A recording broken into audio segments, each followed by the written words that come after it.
بسم اللہ الرحمن الرحیم۔ برادران عزیز، آپ کی خدمت میں آج ایک عمل پیش کرتے ہیں۔ بڑا عظیم اور مقبول عمل ہے۔ اما عائشہ صدیقہ رضی اللہ تعالی عنہا نے رسول اللہ صلی اللہ علیہ وسلم کی ایک روایت پیش فرمائی اور ایسا عمل عطا فرمایا کہ جب یہ عمل کوئی آدمی کرتا ہے تو ایک فرشتہ آواز دیتا ہے کہ اے فلاں آدمی، اے عامل، نیکی کا کام کرنے والے، اللہ کی رحمت، اللہ کی ذات عالی تیری طرف متوجہ ہے، جو مانگنا ہے مانگ، اللہ تجھے عطا کرنے کو تیار ہے۔ سورۃ فاتحہ کا عمل ہے۔ اس مبارک سورت میں 7 حروف ایسے ہیں جو اس مبارک سورت میں نہیں ہیں۔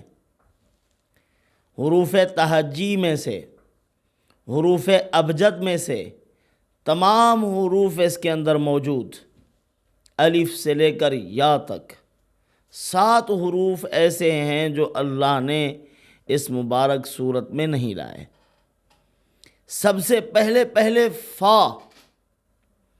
فا کو اللہ نے اس صورت مبارکہ میں بیان نہیں کیا، نہیں اس کے حصہ نہیں بنایا۔ علماء نے لکھا ہے اس کا مطلب یہ ہے فا سے مراد فتنہ ہے، کہ تم اس صورت کے ساتھ اپنا تعلق قائم کرو، اس کو کثرت سے پڑھو، فتنے سے محفوظ رہو گے۔ اور اسی طرح ضا نہیں ہے، ضا نہ ہونے کی وجہ فرمایا یہ ہے کہ جو آدمی اس مبارک سورت کو اپنے ورد میں رکھے، اس کو پڑھے، اس پر ظلم نہیں کیا جائے گا۔ اللہ ظلم سے حفاظت فرمائیں گے۔ ظلم کا نتیجہ اور اس کا انجام ہلاکت، تباہی اور بربادی ہے۔ چاہے وہ کوئی طاقتور بھی کرے، اس پر اللہ کی پکڑ آتی ہے۔ اسی طرح مظلوم کی آہ سیدھی عرش پر جاتی ہے، ظالم کی تباہی کا سبب بنتی ہے۔ اہل دل نیک لوگوں نے سمجھایا، تاتاریوں کو بھی سمجھایا انہوں نے، جو ترکستان سے اٹھے تھے، پوری دنیا میں ظلم برپا کیا تھا انہوں نے۔ چند اللہ والے، روحانیت کے سرخیل، اللہ کے پیارے بندے اٹھے، جا کر ان کو ظلم کا انجام بتلایا، تاریخی واقعات سنائے، کہا اس سے باز آ جاؤ ورنہ ظالم کا انجام کائنات کی تاریخ ہے، کبھی اچھا نہیں ہوا، ظالم تباہ ہوا ہے۔ تو ظلم نہیں ہوگا اس پر جو اس مبارک سورت کو پڑھے گا۔ اور تیسرا حرف ہے شین۔ شین کا معنی شر، شین کا معنی شیطان۔ فرمایا کہ شین سے مراد شیطان۔ یہاں جو شین نہیں لایا گیا، اس کے جو چھوٹے چھوٹے اشارات بتلائے گئے ہیں، بعض علماء نے روحانی اشارے بھی بتائے ہیں کہ اس کا کیا مقصد ہے۔ فرمایا کہ ایسا آدمی جو اس مبارک سورت کو پڑھے گا، شر سے محفوظ رہے گا، شر شیطان کا ہو اور شر من الجنت والناس، تمام شرور و فتن اس کے اندر داخل ہیں، چاہے وہ انسانوں کا ہو، چاہے جنوں کا ہو، چاہے شیطانوں کا ہو، چاہے اخنس بن شریق کا ہو، چاہے ابی بن خلف کا ہو، چاہے دنیا کے بڑے بڑے منافقین کا اور دجال کا فتنہ بھی ہو، اللہ پاک ان کے فتنوں سے، ان کے شرور سے محفوظ فرمائیں گے۔ اور چوتھا لفظ ہے ذا۔ ذا سے مراد کیا ہے؟ علماء نے لکھا ہے، فرمایا ذا سے مراد زوال، جو اس کو پڑھے گا اس پر زوال نہیں آئے گا، جو اس کو پڑھتا رہے، صبح کے وقت اٹھے، فرضوں اور سنتوں کے درمیان اس مبارک صورت کی بسم اللہ کی میم کو الحمد کے ساتھ ملا دے، اس طرح 41 مرتبہ اس کو پڑھتا رہے، اس پر زوال نہیں آئے گا، اللہ پاک زوال سے محفوظ فرمائیں گے۔ خا بھی اس مبارک صورت میں نہیں ہے، تو علماء نے لکھا ہے خا سے مراد خسران، خا سے مراد خوف۔ جو اس مبارک صورت کو پڑھے گا وہ خسران اور نقصان میں نہیں جائے گا، چاہے وہ کوئی خیر کا کام کرتا ہے یا روزگار کے لیے اپنے بہانے بنا رکھے ہیں، بھیک کے کشکول اللہ کی ذات عالی کے سامنے رکھ دیے، اب اللہ عز و جل اس کو خسران سے بھی بچائیں گے، گھاٹا نہیں آئے گا، خسارے سے محفوظ رہے گا، اور غیروں کے خوف سے بھی اللہ پاک بچائیں گے۔ حاسدین سے گھبراتا ہے کہ یہ کوئی حسد نہ کرے، حاسد کوئی نقصان نہ پہنچائے، یا درندے کا خوف اور ڈر ہے۔ جو سورۃ فاتحہ کثرت سے پڑھتا ہے اللہ پاک اس کو اس قسم کے جتنی خوف ہیں ان خوفوں سے بچا لیں گے، نقصان و خسران سے بھی محفوظ رہے گا۔ اسی لیے تو پروردگار عالم نے مومن کی نماز کی ہر رکعت میں سورۃ فاتحہ کو رکھ دیا ہے کہ یہ کثرت سے پڑھے، تاکہ ان قسم کے خوف و خسران سے، اس قسم کے زوال سے، اسی طرح اس قسم کے فتنوں اور شرور سے فرمایا کہ یہ محفوظ ہو جائے، یہ مقصد ہے۔ اسی لیے کثرت سے پڑھا کرو اس مبارک صورت کو۔ ہم نے پہلے بھی کئی بار بتایا ہے، ورد سعادت اللہ والوں کا ورد ہے، ورد سعادت کا اہتمام کیا کریں، وہ پڑھو گے تو انشاءاللہ العزیز پروردگار عالم آپ کو ہر قسم کے شرور و فتن سے محفوظ فرمائیں گے۔ اسی طرح جیم نہیں ہے اس مبارک صورت میں، جیم سے مراد فرمایا کہ جرم اور جرم کی پاداش میں جہنم۔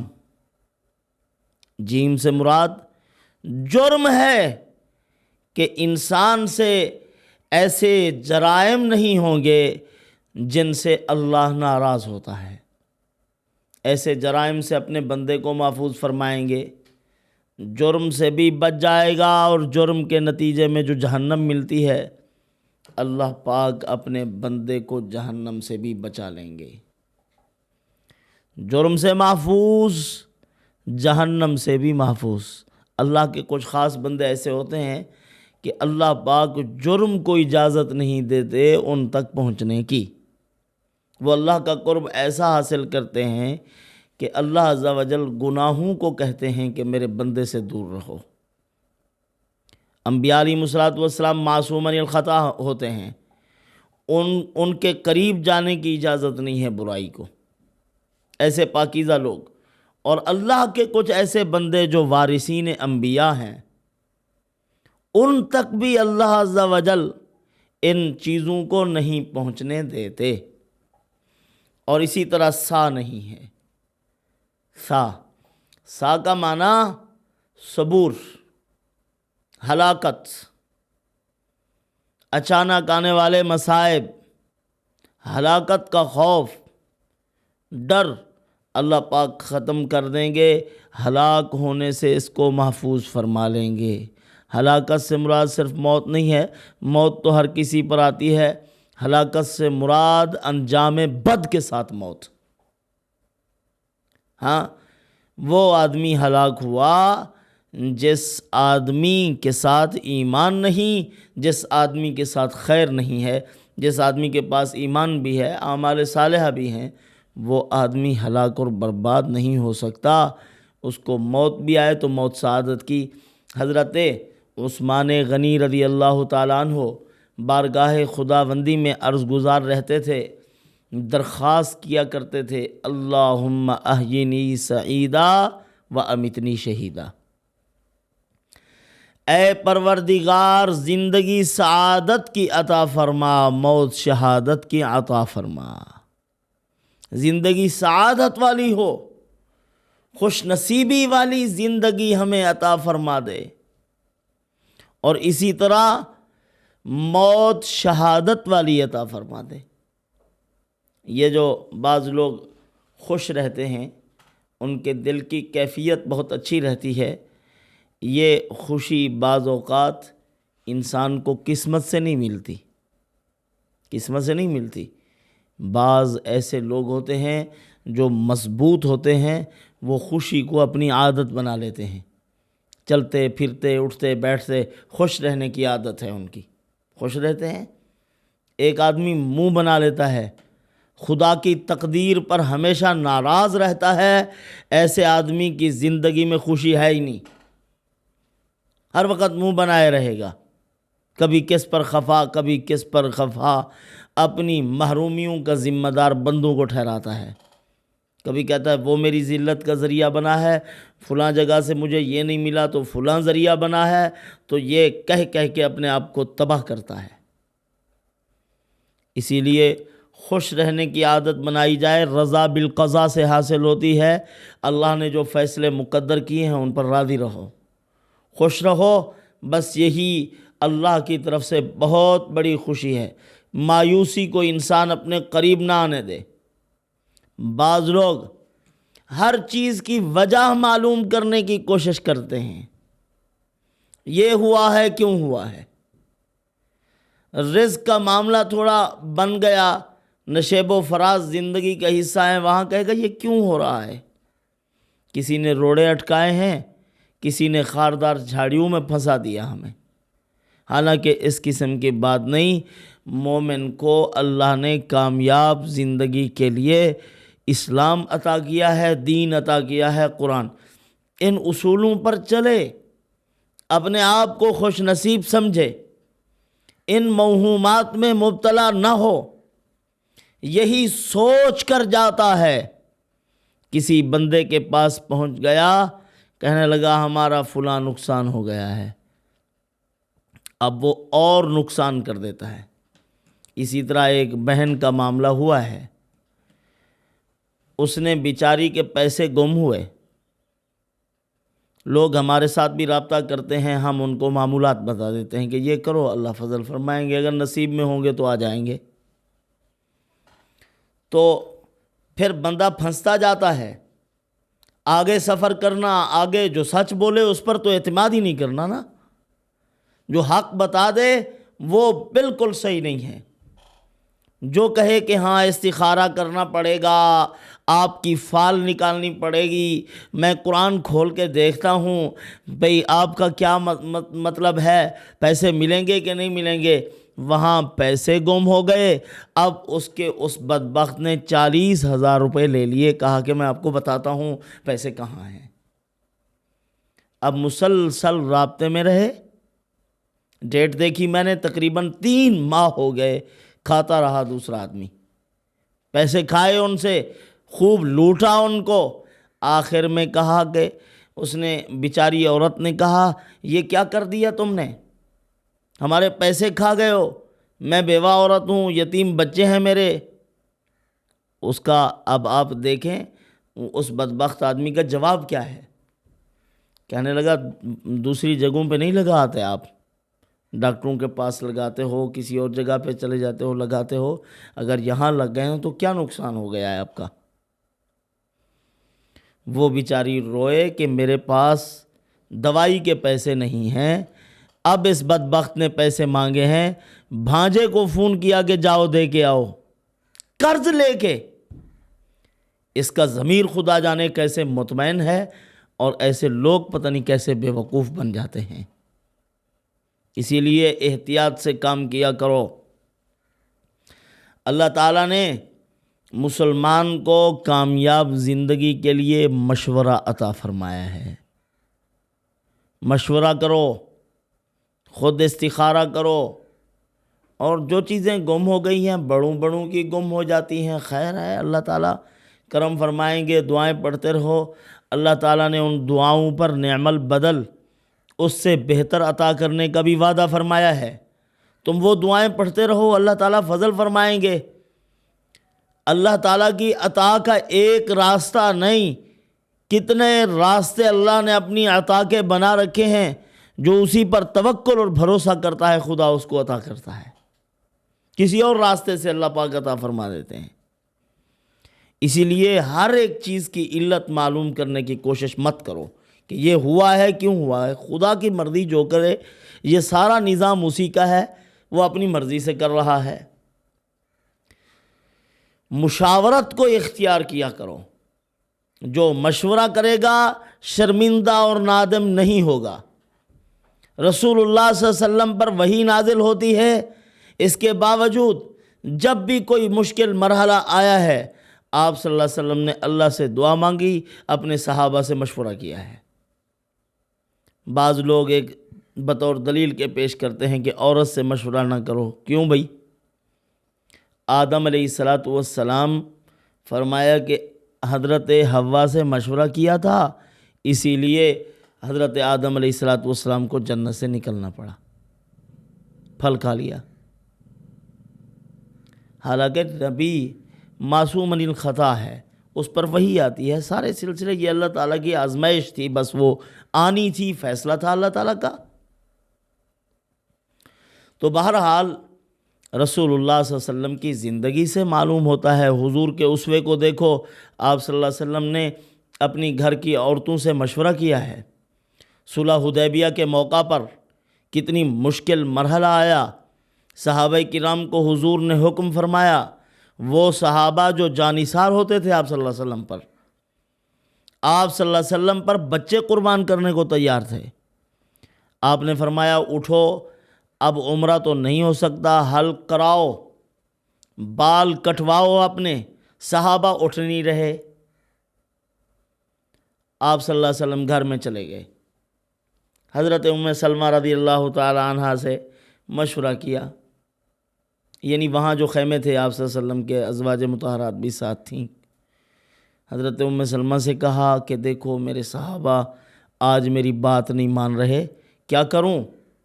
انہوں نے فرمایا یا رسول اللہ یہ پریشان ہیں، آئے تو تھے عمرے کے لیے، آگے بدبختوں نے عمرہ کرنے نہیں دیا، تو لہذا اسی پریشانی کی وجہ سے ان کو کچھ سمجھ نہیں آ رہا، ورنہ آپ کے صحابہ ایسے نہیں کہ آپ کی بات نہ مانیں، آپ پہلے خود جائیے حلق کرانا شروع کر دیں بس۔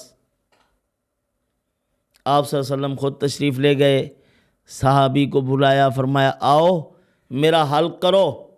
انہوں نے حضور صلی اللہ علیہ وسلم کا حلق کیا، جتنے صحابہ تھے سارے آئے اور سب ایک دوسرے کا حلق کرنے لگے۔ حلق کیا، ان کے یعنی سر کے بال کاٹے، فرمایا چلو اب چلتے ہیں، احرام کھول دو۔ یہ مشورہ رسول اللہ صلی اللہ علیہ وسلم نے اختیار فرمایا۔ اسی طرح بہت سے واقعات ہیں آپ صلی اللہ علیہ وسلم کی زندگی میں جو حضور صلی اللہ علیہ وسلم نے مشورے سے کام لیا ہے، مشورے سے کام کیا، حالانکہ آپ صلی اللہ علیہ وسلم پر وحی نازل ہو رہی تھی، اللہ کی ذات عالی کے ساتھ رابطہ تھا آپ صلی اللہ علیہ وسلم کا ہر وقت، جبرائیل علیہ السلام آ جا رہے تھے، معاملات سب بتلا دیے جاتے تھے آپ صلی اللہ علیہ وسلم کو، اس کے باوجود حضور نے مشورہ فرمایا ہے وَأَمْرُهُمْ شُورَى بَيْنَهُمْ۔ اسی طرح اللہ پاک نے فرمایا فَبِمَا رَحْمَةٍ مِّنَ اللَّهِ لِنْتَ لَهُمْ وَلَوْ كُنْتَ فَظًّا غَلِيظَ الْقَلْبِ لَانفَضُّوا مِنْ حَوْلِكَ فَاعْفُ عَنْهُمْ وَاسْتَغْفِرْ لَهُمْ وَشَاوِرْهُمْ فِي الْأَمْرِ۔ اے محبوب، صحابہ سے غلطی ہو جائے آپ ان کو معاف کرو، ان کے لیے استغفار کرو، وَشَاوِرْهُمْ فِي الْأَمْرِ، اور ان کو اپنائیت کا احساس پیدا کرنے کے لیے ان کو اپنے قریب کرو اور مشورہ لو ان سے کہ یہ میرا معاملہ ہے، میں کیا کروں۔ جب مشورہ کرو گے تو وہ سمجھیں گے کہ دیکھو ہم سے کتنی غلطیاں ہو جاتی ہیں، اس کے باوجود اللہ کے محبوب ہمیں اپنا سمجھتے ہیں، وہ اور زیادہ آپ کے قریب ہو جائیں گے۔ تو بہرحال مشورہ اور اسی طرح شریعت پر عمل یہ کرتے جاؤ، شکوک و شبہات میں نہ پڑھو، اس کا کیا مطلب ہے، میں کیوں، بعض لوگ کہتے ہیں ہم نماز بھی پڑھتے ہیں۔ علی ابن مدینی رحمۃ اللہ علیہ امام بخاری رحمۃ اللہ علیہ کے استاذ ہیں، فرماتے ہیں ابا جان دنیا سے رخصت ہوئے ہیں، میں روزانہ ان کی قبر پر بیٹھ کر قرآن پڑھتا تھا۔ ایک دن میں بیٹھا ہوا، رات آ گئی، رات کو بھی قرآن پڑھتا رہا، ایک ساتھ قبر تھی، چیخنے اور چلانے کی آواز آئی۔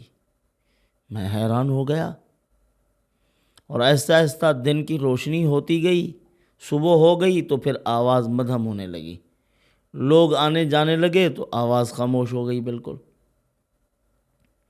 میں نے 2-4 آدمیوں سے پوچھا کہ یہ کس کی قبر ہے؟ انہوں نے کہا کہ آپ نہیں جانتے یہ کس کی قبر ہے؟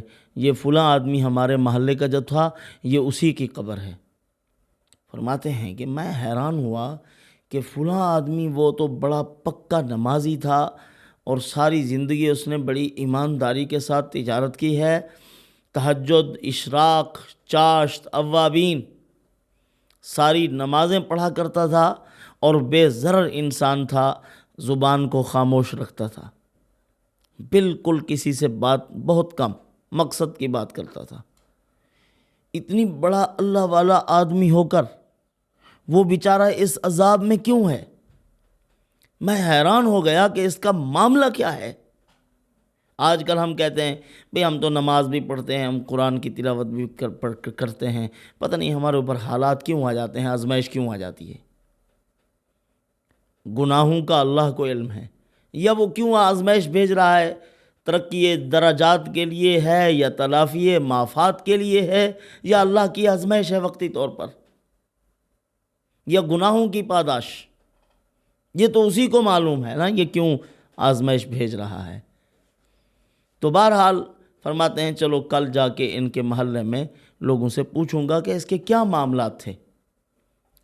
حضرت گئے وہاں، ان لوگوں سے معلوم کیا کہ فلاں آدمی تو بڑا نیک آدمی تھا، نمازی تھا، تہجد گزار تھا، اللہ کا ولی، اس کو ایسے ایسے میں نے سنا ہے، اس کے معاملات میں اونچ نیچ تو نہیں ہے۔ انہوں نے بتلایا کہ جی جناب، معاملہ ایسے ہی ہے، اس کے معاملات کچھ خراب تھے۔ وہ کیا کہ ساری زندگی تو اس نے تجارت کی، جب بوڑھا ہو گیا کام نہیں کر سکتا تھا، آگے اس کے لیے کام کر کے اس کو دینے والا بھی کوئی نہیں تھا، اس کی اولاد وغیرہ کوئی کچھ نہیں تھا، تو اس نے اپنا سارا سرمایہ تجارت سے نکالا، اپنی پوری رقم سود پر دے ڈالی، اسی سے جو پیسے آتے تھے وہ کھایا کرتا تھا، اس رقم سے جو نفع حاصل ہوتا وہ استعمال کرتا۔ تو انہوں نے فرمایا کہ اسی وجہ سے اللہ کا عذاب آ رہا ہے، اسی لیے کسی برے معاملے میں مت پڑو، موہومات میں بھی نہ پڑو، اور خیر کا کام کرو، دین کا کام کرو، اللہ کو راضی کرنے کی فکر کرو، تاکہ ہم جہنم کی آگ سے بچ جائیں اور دنیا کی مصیبتوں سے بھی بچ جائیں۔ اور یہ جو ہم کہتے ہیں ہم تو نماز پڑھتے ہیں، ہمارے اوپر ایسے حالات آ رہے ہیں، یہ اللہ کی طرف سے ہیں، اسی کی طرف سے سمجھا کرو۔ ہر مصیبت سے نکلنے کے لیے عقل مند اور دانا لوگ جو شریعت پر عمل کرنے والے ہیں، ایسے نہیں جو دین سے کوسوں دور ہیں آپ اس سے مشورہ کریں، وہ تو آپ کو ایسے ہی مشورے دے گا کہ بیمہ پالیسی کرا لو، پیسے ادھر دے ڈالو، آپ کو نفع ملے گا۔ آخرت فراموش گدھے بہت سے ہیں جو دین کو کچھ بھی نہیں سمجھتے۔ تو حضرت عائشہ رضی اللہ تعالی عنہ فرماتی ہیں جب ایک مسلمان آدمی سورۃ فاتحہ کی تلاوت کرتا ہے، الحمدللہ رب العالمین کو 3 مرتبہ پڑھتا ہے، پھر جب 4تھی مرتبہ پڑھتا ہے، آواز دینے والا فرشتہ آواز دیتا ہے کہ اللہ کی ذات عالی تیری طرف متوجہ ہو گئی ہے، اب جو کچھ تو نے مانگنا ہے مانگ اللہ تعالیٰ سے۔ اب جو وہ مانگے جو اس کے مطابق ہوگا، حکمت مصلحت کے عین مطابق، تو اللہ تعالیٰ وہ اپنے بندے کو عطا فرما دیں گے۔ اور اپنے بندے کے ساتھ اللہ تعالیٰ بے انتہا محبت کرتے ہیں، یہ بہانے ہیں ہمارے، تو یہ عمل کرنا چاہیے۔ اما عائشہ صدیقہ رضی اللہ تعالی عنہا جو خود رسول اللہ صلی اللہ علیہ وسلم سے نقل کرنے والی ہیں، انہی کا عمل ہے، تو ہمیں کرنا چاہیے تاکہ ہم فوائد حاصل کریں، اللہ تعالیٰ کی ذات عالی سے منافع بے شمار حاصل کریں۔ والسلام وما علینا الا البلاغ۔